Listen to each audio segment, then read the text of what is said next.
কাঁচা লঙ্কার official YouTube চ্যানেলে সবাইকে জানাচ্ছি একটা ওয়ার্ম ওয়েলকাম। আশা করি আপনারা প্রত্যেকে ভালো আছেন। আপনারা যেরকমটা জানেন, আজকে থেকে শুরু হচ্ছে আমাদের চ্যানেলে নানা স্টেটের নানা রকম রেসিপি। আমি প্রথমে যে স্টেটটা বেছে নিয়েছি সেটা হলো কেরালা। কেরালা মানেই কিন্তু সাউথ ইন্ডিয়ান খাবার, আর আমরা বাঙালিরা কিন্তু সাউথ ইন্ডিয়ান খাবার খেতে ভীষণ ভালোবাসি। আমাদের যেমন স্ট্রিট ফুডের স্টল আছে, তেমন তার সাথে সাথে সাউথ ইন্ডিয়ান খাবারেরও কিন্তু ফুড স্টল বা রেস্টুরেন্ট কিছু কম নেই। আজকে আমি রাসাম বানাবো।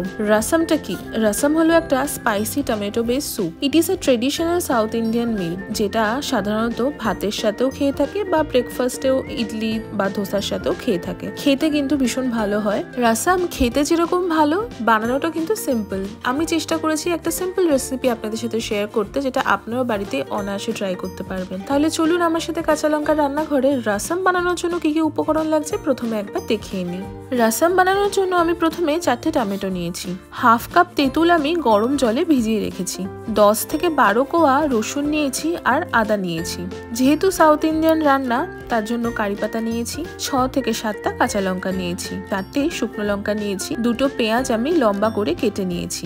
1 টেবিল স্পুন আমি গোটা ধনে নিয়েছি। 1 টেবিল স্পুন গোটা জিরে নিয়েছি। 1 টিস্পুন আমি গোটা গোলমরিচ নিয়েছি। 1 টিস্পুন কালো সর্ষে নিয়েছি। 1 টিস্পুন আমি মেথি নিয়েছি। এবার কিছু গুঁড়ো মশলা নিয়েছি, যেমন 1 টেবিল স্পুন আমি হলুদ গুঁড়ো নিয়েছি। 2 teaspoon Kashmiri red chilli powder নিয়েছি। স্বাদ মতন নুন আর স্বাদ মতন চিনি নিয়েছি। 2 to 3 টিস্পুন আমি গুড় নিয়েছি, আর নিয়েছি ফ্রেশ ধনেপাতা, আর সবশেষে নিয়েছি আমি হিং। রাসাম বানানোর আমি প্রথম স্টেপে আসি। প্রথমেই আমি টমেটোগুলোকে ভালো করে ধুয়ে নিয়ে রাফলি একটু কেটে নিচ্ছি। কেটে রাখা টমেটোগুলো আমি এবার একটা বড় মিক্সিং বাউলে ঢেলে নিলাম। এবার ফ্রেশ কিছু ধনেপাতা নিয়ে সেগুলোকে ভালো করে ধুয়ে আমি ছোট ছোট করে কেটে নেব। কেটে নিয়ে মিক্সিং বাউলে আমি ঢেলে দিলাম। 3 থেকে 4টে কাঁচা লঙ্কাও কেটে নিলাম। কেটে নিয়ে আমি মিক্সিং বাউলে নিয়ে নিলাম।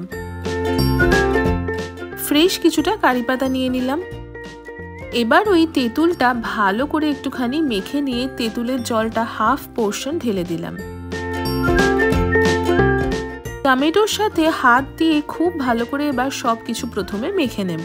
ট্রেডিশনালি যদি বানাতে চান রাসাম, তাহলে কিন্তু প্রথমে এভাবে হাত দিয়ে মেখে নিতে হবে। তবে কেউ যদি হাতের ব্যবহার করতে না চান, তাহলে সেই ক্ষেত্রে একটা মিক্সিং গ্রাইন্ডারে সবকিছু নিয়ে জাস্ট একবার ঘুরিয়ে নেবেন। বারবার ঘোরাবেন না, মানে একটা স্মুথ পেস্ট যেন না হয়ে যায়, সেটা কিন্তু অবশ্যই খেয়াল রাখতে হবে। এবার আমি ওই টমেটোর মধ্যে 1 কাপ মতো জল ঢেলে দিলাম। জলটা ঢেলে দিয়ে আবারও একটু ভালো করে মেখে নেব। এই টমেটো আর জল, তেঁতুল সবকিছু মাখা হয়ে গেছে। এটাকে এবার সাইডে রেখে দিয়ে আমি এবার প্রথমে আদাগুলো একটুখানি কেটে নিচ্ছি।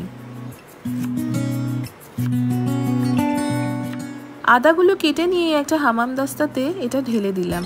তাতে এবার একে একে রসুন, গোটা গোলমরিচ, গোটা জিরে, গোটা ধনে, কারি পাতা, কাঁচা লঙ্কা, ধনে পাতা আর পেঁয়াজ কুচিটা দিয়ে ভালো করে সব কিছু থেতো করে নেব। এটা কিন্তু মিহি পেস্ট হবে না, থেতো করে নেব, যাতে একটু গোটা গোটাও থেকে যায়। এবার চলুন সোজা রান্নাতে চলে যাই। মাটির পাত্রে আমি প্রথমে 2 to 3 টিস্পুন মতো সাদা তেল বা ভেজিটেবল অয়েল দিয়ে দিচ্ছি। তবে ট্রেডিশনালি কিন্তু নারকেল তেলের ব্যবহার হয়, কিন্তু আমি এটা সাদা তেলেই করছি। তেল গরম হয়ে গেলেই প্রথমে আমি ফোড়ন হিসেবে দিলাম শুকনো লঙ্কা, তারপর দিলাম কালো সর্ষে, মেথি, কারি পাতা আর হিং দিলাম। থেতো করে রাখা আদা আর পেঁয়াজ আর রসুনটা, সাধারণত যে কোনো বাসন থাকলে সেটা ব্যবহার করতে পারেন। আমার কাছে যেহেতু মাটির পাত্র ছিল, তাই জন্য আমি এটা মাটির পাত্রতে রান্না করছি। সাথে সাথেই আমি দিয়ে দিলাম স্বাদ মতো নুন আর চিনি।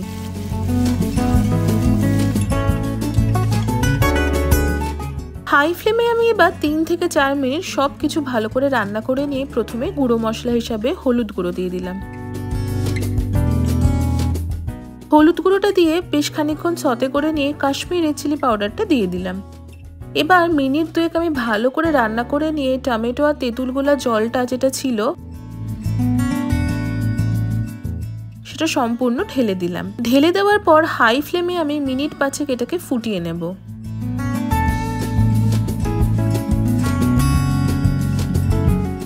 পাঁচ মিনিট ফুটিয়ে নেবার পর বাকি যে তেঁতুলগুলা জলটা ছিল না, সেটা এবার ঢেলে দিলাম। এই তেঁতুলগুলো জলটা দেওয়ার আগে ছাঁকনিতে ছেঁকে ভালো করে কিন্তু দেবেন। ছাঁকনিতে ছেঁকে নিলে কি হবে, তেঁতুলের মধ্যে যে সিডস গুলো থাকে সেইগুলো সুপে বা টমেটোর গ্রেভিটাতে পড়বে না, বা তেঁতুলের যে আঁশ বা কিছু থেকে থাকে সেগুলো কিন্তু পড়বে না। তাই জন্য ভালো করে ছেঁকে নিয়ে তেঁতুলগোলা জলটা পুরোটা ঢেলে দেবেন। সবকিছু ভালো করে মিশিয়ে নিয়ে আমি 1 লিটার মতো গরম জল ঢেলে দিলাম। প্রথমেই বলেছি এটা যেহেতু সুপের মতন হয় তাই জন্য জলের ব্যবহারটা কিন্তু বেশি হবে। আমি এবার গুড়টা দিয়ে দিলাম। গুড়টা কিন্তু ম্যান্ডেটরি নয়, যদি আপনাদের কাছে গুড় থাকে তবে গুড় ব্যবহার করবেন, আর যদি গুড় না থাকে তাহলে চিনির পরিমাণটা একটু বাড়িয়ে দেবেন। ভালো করে সবকিছু মিশিয়ে নিয়ে আমি এবার এটাকে ফুটতে দেব লো টু মিডিয়াম ফ্লেমে অন্তত 20 থেকে 30 মিনিট মতন।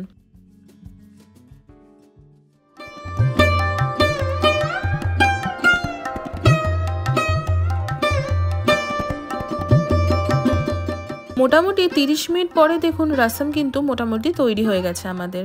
ওপর থেকে এবার একটুখানি ফ্রেশ ধনেপাতা কুচিয়ে আমি ছড়িয়ে দিলাম।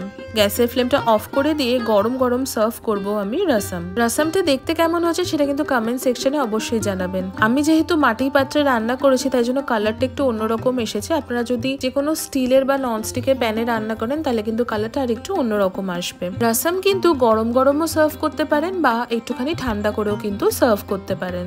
কেরালা স্পেশাল স্পাইসি ট্যাঙ্গি আর ফ্লেভারফুল রসম কিন্তু একদম রেডি। দেখতে কেমন হচ্ছে কমেন্ট সেকশনে জানাতে একদম ভুলবেন না। আশা করি আপনাদের আজকের এই রেসিপিটা ভালো লেগেছে। যদি ভালো লেগে থাকে তাহলে অবশ্যই আমাদের চ্যানেলটা সাবস্ক্রাইব করবেন, আমাদের ভিডিওটা লাইক করবেন আর এই ভিডিওটা সকলের সাথে শেয়ার করবেন। দেখা হচ্ছে পরবর্তী আরো একটা স্টেটের দারুণ রেসিপির সাথে। ততক্ষণের জন্য ভালো থাকবেন, সুস্থ থাকবেন আর কাঁচা লঙ্কাকে এইভাবেই সাপোর্ট করতে থাকবেন। See you soon and happy cooking.